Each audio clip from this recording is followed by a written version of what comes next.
This video is sponsored by Card Kingdom. If you click on the link in the description below, it'll take you to their store and they'll know I sent you there.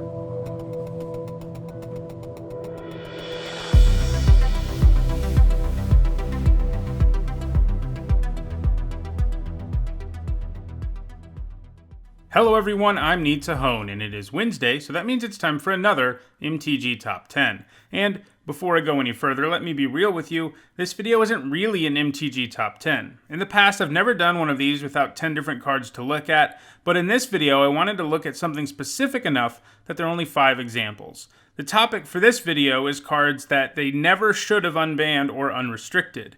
How did I define this? Well, if a card was ever unbanned or unrestricted and then rebanned or re-restricted later on, it's on this list. Only 5 cards in the history of Magic have had this happen, but I thought this topic was interesting enough that I would do it as part of my series of MTG Top 10s, even though this one is an MTG Top 5, I guess. So, while all 5 of the cards on this list got there from the fact that they had to be rebanned, the actual way I arrange the cards is just based on my own opinion. Alright, let's get to the list. At number 5, I have Shahar Azad, and yes, that is how you say it. Anyway, it originally got banned with Magic's first banned and restricted list back in January of 1994.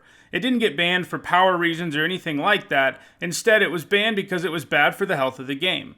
The text on the card is super complex, but it basically boils down to this: you leave the game of Magic you're playing and start a new one with what's left of your deck at the same time. Then you play a whole game, and whoever loses half of their life in the original game. Things really get silly if you cast Shahar Azad during one of these sub-games, creating a sub-game within a sub-game. Basically, the card made games of Magic last forever, and Wizards realized in 1994, when they started having organized play, that they didn't want this card to be a part of it, so it got banned. Then, in September of 1999, when they were trying to make the banned and restricted list for Legacy and Vintage a little smaller, they removed a bunch of old cards that really weren't an issue anymore. While many of the cards they unbanned and unrestricted in the Eternal formats made a lot of sense, Shahar Azad was not really one of these. Just opening the door up to people to troll others with Shahar Azad was a bad plan, but there were 8 years where it was legal in both those formats, until it got rebanned in 2007 for the exact same reason it had been banned way back in 1994. It made games of Magic last way too long.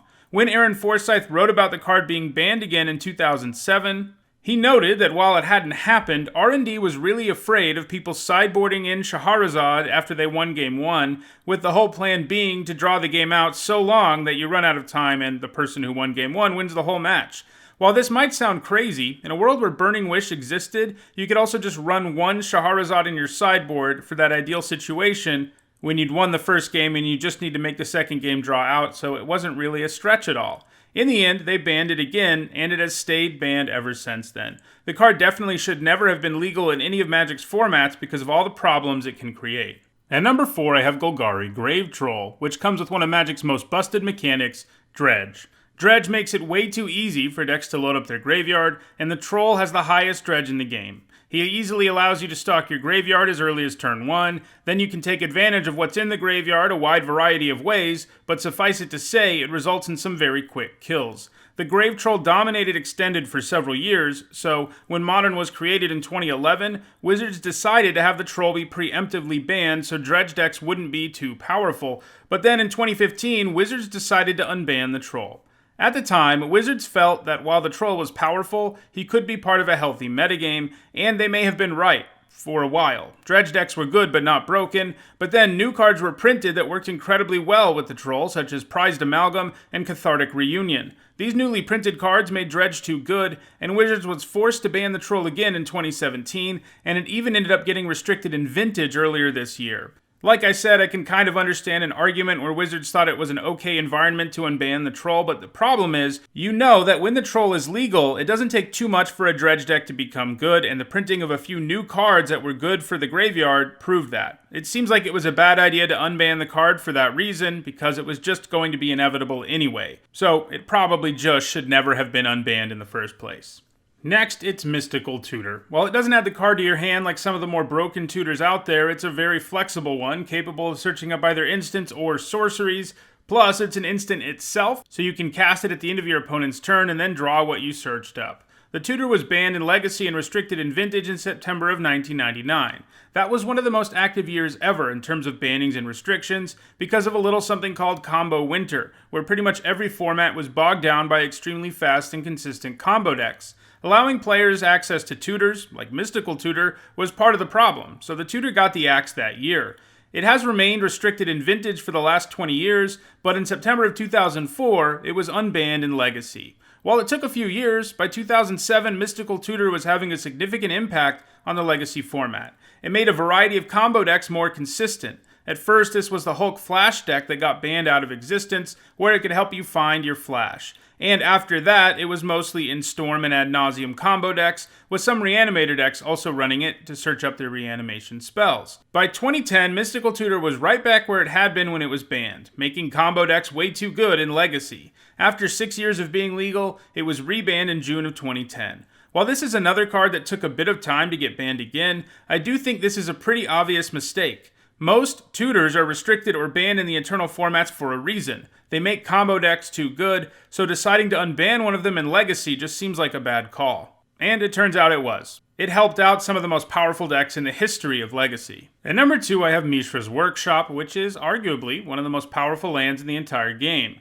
A single land tapping for 3 mana is absolutely absurd, even if that mana can only be used on artifacts. It became evident very quickly that Mishas Workshop was a problem, and in 1994, the very first year that we had a ban and restricted list, the Workshop was restricted. Back then there was only one format, Magic, but as new formats came around, some of them unrestricted or unbanned the Workshop. For example, the Workshop was unrestricted in Vintage in 1997 and unbanned in Legacy in 1999. At that point, Legacy had a banned and restricted list directly connected to Vintage. Any card that was restricted in Vintage was banned in Legacy, and if a card was unrestricted, it was also eventually unbanned in Legacy. This proved to be a problem, because of cards like Mishra's Workshop, which were reasonable in Vintage, but utterly broken in Legacy. In Vintage, the general power level of the format was high enough that decks could compete with and disrupt the plans of Workshop decks. The same was not true in Legacy, where the card was utterly dominant, and became even more powerful the more awesome artifacts that were printed over the years.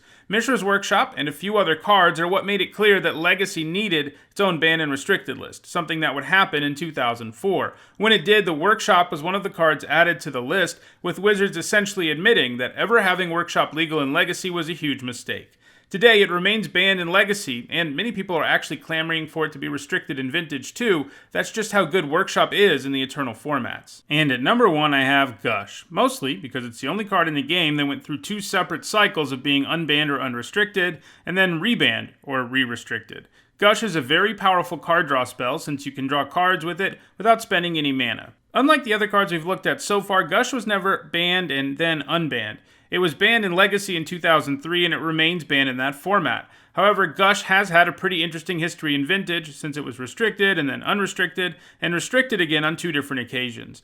The first time it got restricted in Vintage was in 2003. It was especially useful in Psychotog control decks which love drawing the extra cards and returning the islands to your hand because it could allow you to have a lethal Psychotog in a hurry. By June of 2007, it was decided that Gush could be allowed back into Vintage as a full 4 of, but this proved to be a huge mistake, and exactly a year later, in June of 2008, it would be restricted all over again. The problem now wasn't Psychotog decks, it was just blue decks in general. They had way too many good ways to draw cards that they could play multiple copies of, so Gush, along with other problem spells like Brainstorm and Ponder, were restricted. These cards were especially problematic in Storm decks since they could add to your Storm count and draw you more cards to cast on your turn for very little investment. Then in 2010, Wizards decided to give Gush another chance, unrestricting it in Vintage once again, and not surprising anybody, I guess except for Wizards, this ended up having a negative impact on the format. By 2014, newer cards that were powerful spell payoffs like Delver of Secrets and Monastery Mentor were played alongside one another in a very powerful deck, and Gush just helped make those decks even more insane. In addition to that, it also made Storm decks really good all over again, with some versions of the deck even calling themselves Gush Storm, since the card was so central to their strategy. By 2017, Gush had to be restricted again to weaken these decks that had been doing really well in the format for the last few years. It remains restricted right now, but the way things have gone with Gush so far, it could be unrestricted at any moment. Who knows? Alright, well that does it for this MTG Top 5. I promise next time I'll be back with an actual MTG Top 10. If you enjoyed this video, don't forget to like it and share it so that others can enjoy it too. If you want to make sure you catch future MTG Top 10s, don't forget to subscribe. And if you want to see all the Top 10s I've already done, you should see a playlist with over 220 of them on your screen shortly. Thanks for watching.